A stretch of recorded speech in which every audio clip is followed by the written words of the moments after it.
कि अगर वो उसको हमारे सामने आकर के कोई क्रोध करता है, आप भी उसके सामने क्रोध करोगे तो अच्छी तरह से करता है, लेकिन आप शांति रखेंगे तो धीरे धीरे सामने वाला शांत हो जाएगा। तो इस प्रकार काम, क्रोध, लोभ, मोह, अटैचमेंट, मेरा बच्चा, मेरा बंगला, मेरी गाड़ी, जहाँ मेरा मेरा मेरा, मैं और मेरा मेरा है, वहाँ भी दुख है। जब मेरी चीज को किसी ने हाथ लगाया, जैसे मेरी गाड़ी है, किसी ने उस पर टकराया, कोई झगड़ा करेगा, है ना, करने के लिए तैयार। क्यों? क्योंकि मेरी चीज है। तो जहाँ काम, क्रोध, लोभ, मोह, अहंकार, छल, कपट, ईर्ष्या, द्वेष, आलस और अकेला, ये सभी है अशांति के कारण। अगर हम अपने आप को यानी कि रूह को इस देह से अलग समझ करके व्यवहार करते हैं तो हमारे अंदर अंदरूनी शांति आना शुरू हो जाती है। न सिर्फ व्यवहार करना, तो रूह समझने से क्या फायदा होता है? एक, रूह के अपने ही गुण हैं। जैसे ये शरीर नाशवंत है, रूह नाशवंत नहीं है, आत्मा नाशवंत नहीं है, वो अजर अमर अविनाशी है। जब हम खुद स्वरूप है, हाँ, तो रूह समझ करके बैठेंगे तो रूह के अपने गुण हैं, शांति, प्रेम, आनंद, शक्ति, पवित्रता, ज्ञान, ये रूह के अपने 7 गुण हैं। तो ये 7 गुण, इसलिए आत्मा को सतोगुणी कहा जाता है। तो ये क्यों ये अपने गुण हैं? देखो, शांति सबको प्यारी लगती है, किसी को अशांति प्यारी लगती है। चलो शहर में हंगामा हो जाए, 15 दिन, महीना बाद में सबको ही चाहता है कि अभी शांति हो तो अच्छा। ऐसे चाहते हैं कि सब लोग ऐसे चाहते हैं कि और हंगामा हो, चाहते हैं? कोई नहीं चाहेगा। उस प्रकार प्रेम, सब लोग हमसे प्रेम से बात करते हैं तो अच्छा लगता है। कोई घृणा से बात करेगा, धिक्कार से बात करेगा, कोई अपमान करेगा तो अच्छा लगेगा? नहीं लगेगा। क्यों? क्योंकि प्रेम मेरा असली गुण है, प्रेम मुझे आत्मा का असली गुण है। इसलिए मुझे भी दूसरों को प्रेम करना अच्छा लगता है और मैं भी चाहता हूँ लोग मुझे भी प्रेम करें, सम्मान दें। हाँ, इस प्रकार प्यूरिटी, पवित्रता, ऑनेस्टी जिसको कहते हैं दूसरे शब्द में, कि हम चाहते हैं कि हम सबसे ऑनेस्टी, प्रामाणिकता से व्यवहार करें। तो इस प्रकार लोग भी हमसे प्रामाणिकता से व्यवहार करें। अगर कोई धोखा देता है तो अच्छा लगेगा? किसी को भी अच्छा लगेगा? नहीं लगेगा। तो मतलब ये जो है सुख, शांति, आनंद, प्रेम, ज्ञान, पवित्रता और प्रकाश, ये जो है ये अपने ही निजी गुण है। और अगर जब हम सोल कॉन्शियस, दूसरा कहते हैं कि आत्मा अभिमानी अर्थात सोल कॉन्शियस, जितना जितना हम शरीर को अलग करके आत्मा के कॉन्शियस में रहते हैं तो ये 7 गुण ऑटोमेटिकली अपने अंदर आते हैं और इसकी बदौलत 7 गुणों की अनुभूति हमें होती है। अर्थात ये 7 गुण के अंदर शांति एक गुण है। तो शांति चाहिए तो पहले अपने को देह नहीं, लेकिन क्या समझना है? पीछे वाले क्या समझना है? रूह समझना है, आत्मा समझना है, स्पिरिट समझना है, या तो चेतना समझना है।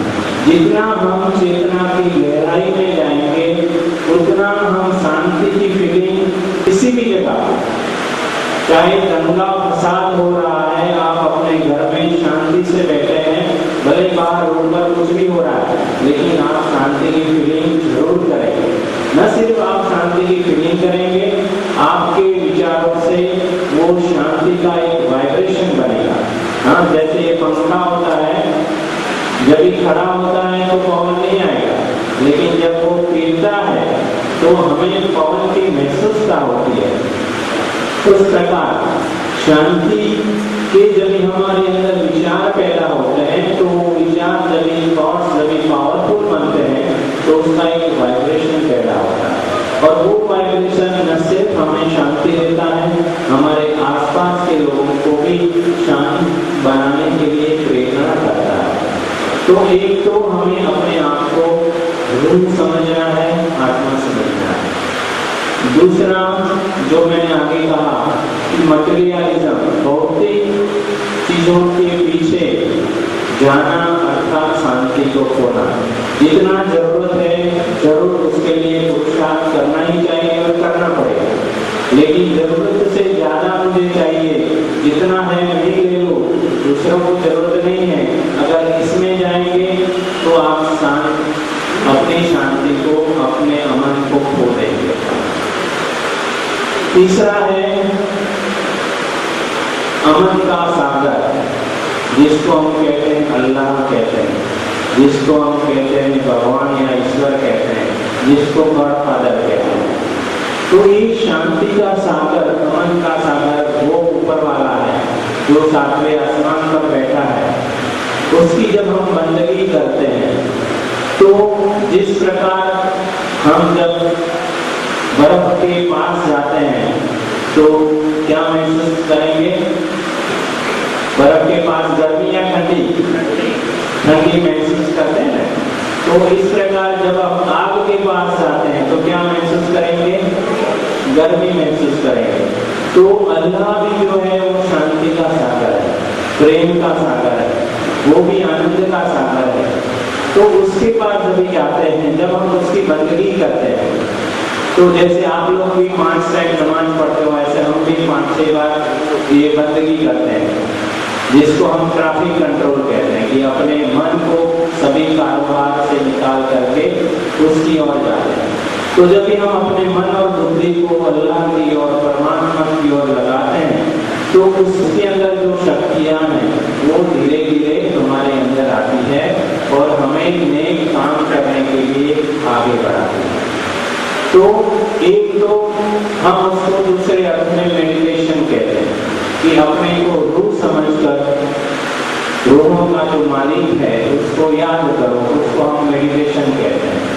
तो एक तो उसको याद करना है, न सिर्फ 5 बार तो इसलिए कहा गया कि इसी बहाने कम से कम 5 बार याद करो।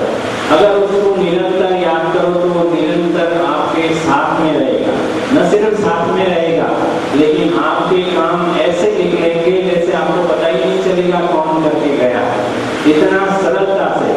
जैसे हम हमारे खुद का दोस्त होता है ना, अगर कोई काम सौंपते हैं हम तो भरोसे से सौंपेंगे ना, क्या कहेंगे कि हमें विश्वास है तो करके आएगा, है ना। तो अगर खुदा को भी हम दोस्त बना करके अपने साथ रखते हैं तो खुदा दोस्त अपना काम जैसे मनुष्य आत्मा करती है, इसे तो जबरदस्त पावर से करता है। इसलिए हमारे में कहते हैं कि भगवान 1000 हाथ वाला है। कितना हाथ वाला है? भले उसका हाथ कोई नहीं है लेकिन उसके अंदर जो पावर है, गॉड के अंदर जो पावर है, हाँ वो पावर इतनी है कि अगर उसको सिर्फ आप हर समय याद करते हैं, हर काम में याद करते हैं तो हमारा काम श्रेष्ठ बनता है, हमारा काम अच्छा होता है, हमारा काम जल्दी होता है। इसलिए हर कर्म में अगर उसको याद करके करते हैं तो जल्दी काम होने से हमारे अंदर शांति, अमन की स्थापना होती है। तीसरा है कि हर रूह यानी कि जब हम समझते हैं कि आत्मा है तो हर रूह है अल्लाह ताला की संतान है। हम उसको मालिक कहते हैं, हम उसको फादर कहते हैं। अगर वो सब आत्माओं का पिता है तो हम सब क्या हो गए? आपस में क्या हो गए? भाई भाई हो गए। रियल अर्थ में जब हम कहते हैं हिंदू, मुस्लिम, सिख, ईसाई तो वहां भी धर्मों का पर्दा आता है कि भाई मैं हिंदू हूँ, ये मुस्लिम है, सिख है। लेकिन जब हम समझते हैं कि हम रूह है, हम आत्मा है और एक रूह जब ये शरीर छोड़ती है और जब दूसरा जन्म कोई हिंदू मुसलमान के घर में रहेगी तो मुसलमान पड़ेगा, उसी रूह जब वो वहां से निकलेगी, शरीर छोड़ेगी, क्रिश्चियन के वहां जाएगी तो उसको क्रिश्चियन कहेंगे। लेकिन अंदर में वो क्या है? रूह है, वो आत्मा है।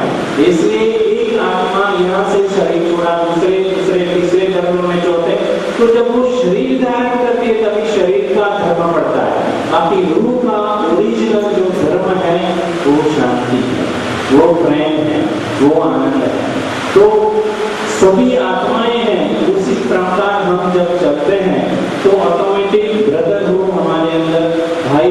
भावना अंदरूनी जागृत होती है और वो कायम के लिए रहती है, वो कभी टूटती नहीं है।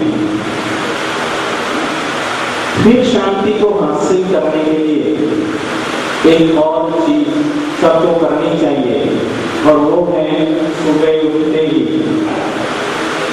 5 मिनट, कम से कम 5 मिनट ऊपर वाले को याद करना चाहिए। एकदम साइलेंट मेडिटेशन हम कहते हैं कि शांति से हम लोग तो ज्यादा करते हैं, करीब घंटा तो हम पहले उठते ही, क्योंकि हम लोगों को उठने की आदत 3 साढ़े 3 बजे सदा के लिए कोई भी काम है तो भी हम लोग 3 साढ़े 3 को उठते हैं।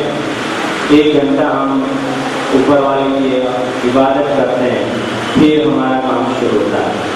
तो कम से कम 5 मिनट ऊपर वाले को न सिर्फ याद करना है, याद करके ये भी प्रार्थना करनी है कि सबका भला, विश्व की सारी आत्माओं का जो भी है विश्व में सबका भला हो। अगर सबका भला सोचेंगे तो हमारा तो भला हुआ ही पड़ा। हाँ, जो सबका भला सोचता है उसका ऑटोमेटिक भला हो जाता है, उसको भला करने की जरूरत नहीं है। इस प्रकार सोने से पहले भी हम लोग अंतर्मुखी मतलब जो भी काम किया है उसको एकदम भूल जाओ, शरीर को भूल जाओ, शरीर के संबंधों को भूल जाओ, जो भी अपनी प्रॉपर्टी शरीर की है उसको भूल जाओ। मैं सिर्फ अल्लाह ताला की संतान हूँ और उसकी जो प्रॉपर्टी है शांति प्रेम आनंद वो मेरी है, और उस प्रकार हम उसको याद करते हैं। तो सोने से पहले और उठने से पहले जब उसको याद करते हैं तो हमारा दिन भी एकदम अच्छा जाता है। और शांति को हासिल करने के लिए हम हमारे कर्म पर ध्यान देते हैं। लॉ ऑफ एक्शन, जैसे न्यूटन का सिद्धांत है कि आघात और प्रत्याघात सरखान है सामसाम, एक मतलब जो कर्म हम करते हैं, बहुत ही अच्छे सिद्धांत है लॉ ऑफ एक्शन का, कि जो कर्म करता है वो ही भोगता है, जैसा कर्म करता है वैसा भोगता है, और जितना करता है उतना भोगता है। हाँ, इस संसार का ये नियम है। कोई भी व्यक्ति खराब करेगा तो आज भले हमारे सामने नहीं दिखता है, लेकिन उसको भुगतना आएगा जब। अच्छा करता है, जितना अच्छा करेगा उतना उसको अच्छा मिलने वाला ही है। जो करेगा उसको ही मिलेगा, ऐसा नहीं कि मैं करूंगा और आपको मिलेगा, नहीं, जो करेगा उसको मिलेगा, जितना करेगा उसको मिलेगा, और जैसा करेगा वैसा उसको मिलेगा।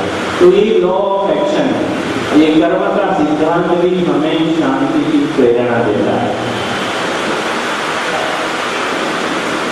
और शांति के लिए कितनी बातें भी है कि कहीं हमारे अंदर बिलीफ सिस्टम होती है, जन्म से या तो आसपास मित्र संबंधियों से ऐसी हमारी बिलीफ सिस्टम बन जाती है कि वो हमें शांति की ओर नहीं ले जाती।